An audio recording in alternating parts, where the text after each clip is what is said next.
historia que llevas es también mía, mi manera es nuestra, es nuestra, es mía, mi manera. Este es el podcast La Mejor Ruta, dibujando mejores rutas para las venezolanas en movilidad humana. Les habla Verónica Mesa, y en el capítulo anterior comenzamos a ver los vínculos entre la corrupción y las violencias que pueden sufrir las venezolanas en el país, en el tránsito o en el lugar de acogida. Hoy continuaremos trazando estas violencias, pero también qué hacer ante ellas. Sabemos que son temas difíciles, pero solo hablando los haremos visibles. Cuando queremos hablar de violación, lo que va a distinguir esta de otras formas de violencia sexual es la penetración. La penetración no consentida, es decir, no dijiste que sí, no quisiste que sucediera, tal vez luchaste porque no sucediera, tal vez no pudiste luchar por donde estabas, pero una penetración no consentida configura una violación sexual. En el contexto de movilidad humana en el que se encuentran las venezolanas, estos actos suelen hacerlo hombres armados, bien sea de los cuerpos de seguridad oficiales o de grupos al margen de la ley. El cierre de fronteras por causa de la pandemia del COVID ha obligado a todas las venezolanas en condiciones de movilidad a tener que cruzar por los pasos irregulares conocidos en Venezuela como las trochas. Estos pasos suelen estar controlados por diferentes tipos de grupos armados. Por ejemplo, en la frontera con Colombia, según Fundapares, podemos encontrar disidencias de las Fuerzas Armadas Revolucionarias de Colombia, la FARC, la policía y efectivos de la Guardia Nacional Bolivariana. Las venezolanas que cruzan por ahí se arriesgan a que las violen, a caer en redes de trata, a ser desaparecidas, a morir, muchas veces sin contar con autoridades a las que puedan dirigirse. Fuerte porque te paran mucho y aunque nosotros no tuvimos que bajarnos, uno cada vez que lo paran en esas vías, que tú no sabes quién te va a preguntar, porque a veces son oficiales del gobierno, a veces es gente que pertenece a alguna fundación y a veces son también delincuentes que están en la zona. La trocha la manejan varios grupos. Está la guerrilla, los paracos, la policía, la misma Guardia Nacional. Claro, la Guardia Nacional y las autoridades colombianas conocen de esos pasos. Ellos comen, ellos perciben dinero de eso. La necesidad de transitar a uno u otro lado de la frontera deja a las venezolanas a merced de las bandas criminales que operan allí.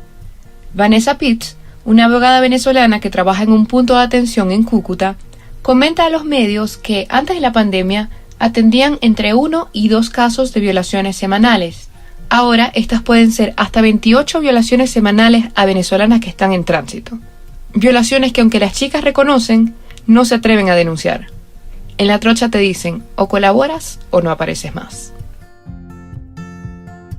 Otro tipo de violencia a la que están constantemente expuestas las venezolanas, particularmente dentro del país, es el sexo transaccional o el sexo por sobrevivencia.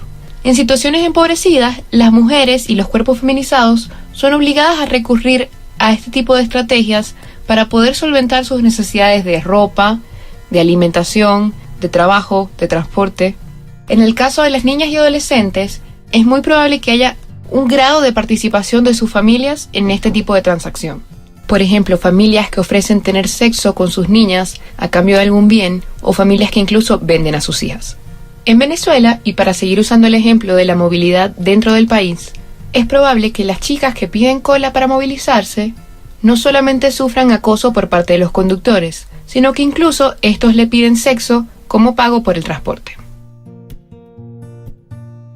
En el contexto de sus propios hogares, las venezolanas pueden sufrir violencia intrafamiliar. Este tipo de violencia suele perseguir a las venezolanas sin importar a dónde se trasladen. Pueden estar dentro o fuera del territorio nacional. Estas violencias van a comprender agresiones verbales, agresiones físicas, psicológicas y agresiones sexuales. La movilidad hace que la violencia intrafamiliar pueda aumentar. Por ejemplo, para muchos agresores, la frustración de moverse, del desarraigo, los va a llevar a desquitarse dentro de sus hogares. Para otros agresores, la ausencia de redes de apoyo los envalentona para agredir. Como nadie se va a enterar, pues entonces lo hago. Por el contrario, la movilidad deja a las mujeres y a los cuerpos feminizados, a las niñas, a las adolescentes, a las personas LGBTIQ+, en una mayor situación de desprotección frente a sus agresores. Como no tienen sus redes de apoyo allí, es más difícil que puedan identificar un ciclo de violencia y salirse de él. Para decir rápidamente, un ciclo de violencia es como un proceso violento del que no te puedes salir, que comienza con una agresión, luego te piden perdón después de esa agresión, te dicen que no lo van a hacer más, te empiezan a tratar bien, y luego, como cuando la cosa se empieza a estabilizar, vuelve a suceder la violencia.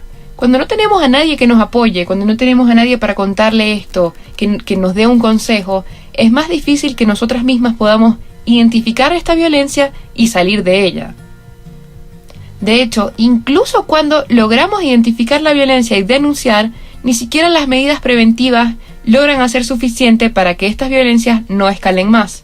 Todas conocemos o habremos leído de algún caso de violencia doméstica en el que la víctima puso una denuncia y esto no fue suficiente. Igual terminó víctima de feminicidio. Vamos a hablar de la trata de personas.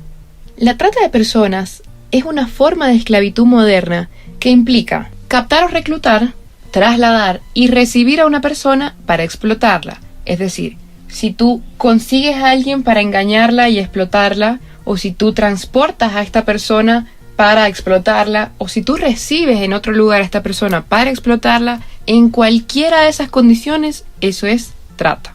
La trata puede suceder o bien fuera de tu país, que te trasladen a otro lugar, o que en otro lugar te capten para explotarte, o bien puede suceder dentro de tu propio país, que te muevan a otro estado, incluso dentro de tu propia ciudad.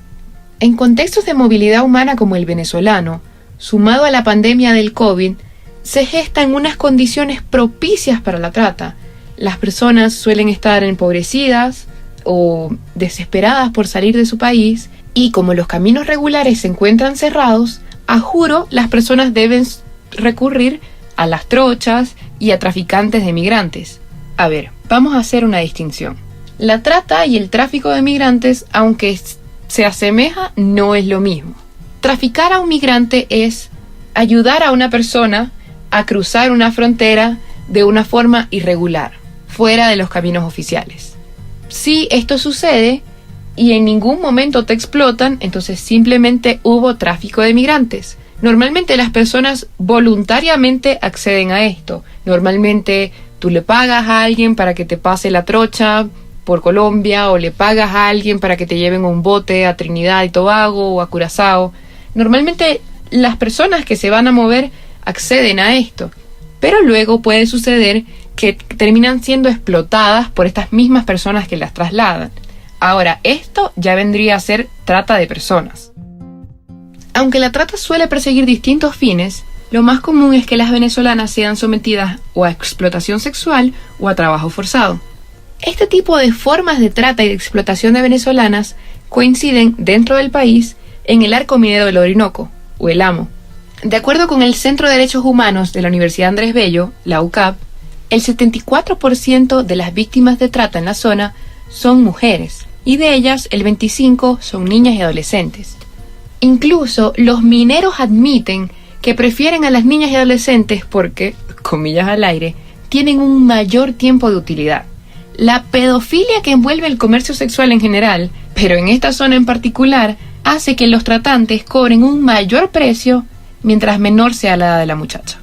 Esta realidad afecta particularmente a las mujeres y las niñas indígenas de la zona. Según la organización KPKP, la crisis económica y el mal funcionamiento de los servicios públicos ha hecho que estas mujeres tengan que ir a buscar trabajos en las minas o aceptar trabajos domésticos que se convierten en situaciones de trata. En los últimos años, la trata de venezolanas ha ido en aumento.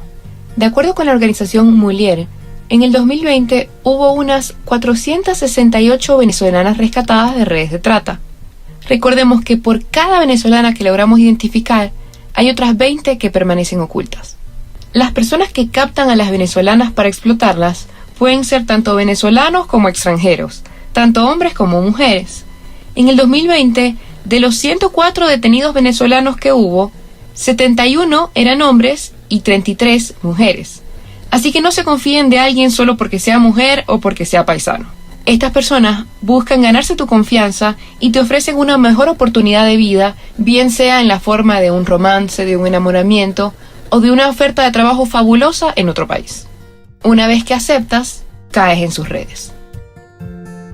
Para terminar esta nefasta lista, no quería irme sin hacer una mención a los feminicidios y a las desapariciones.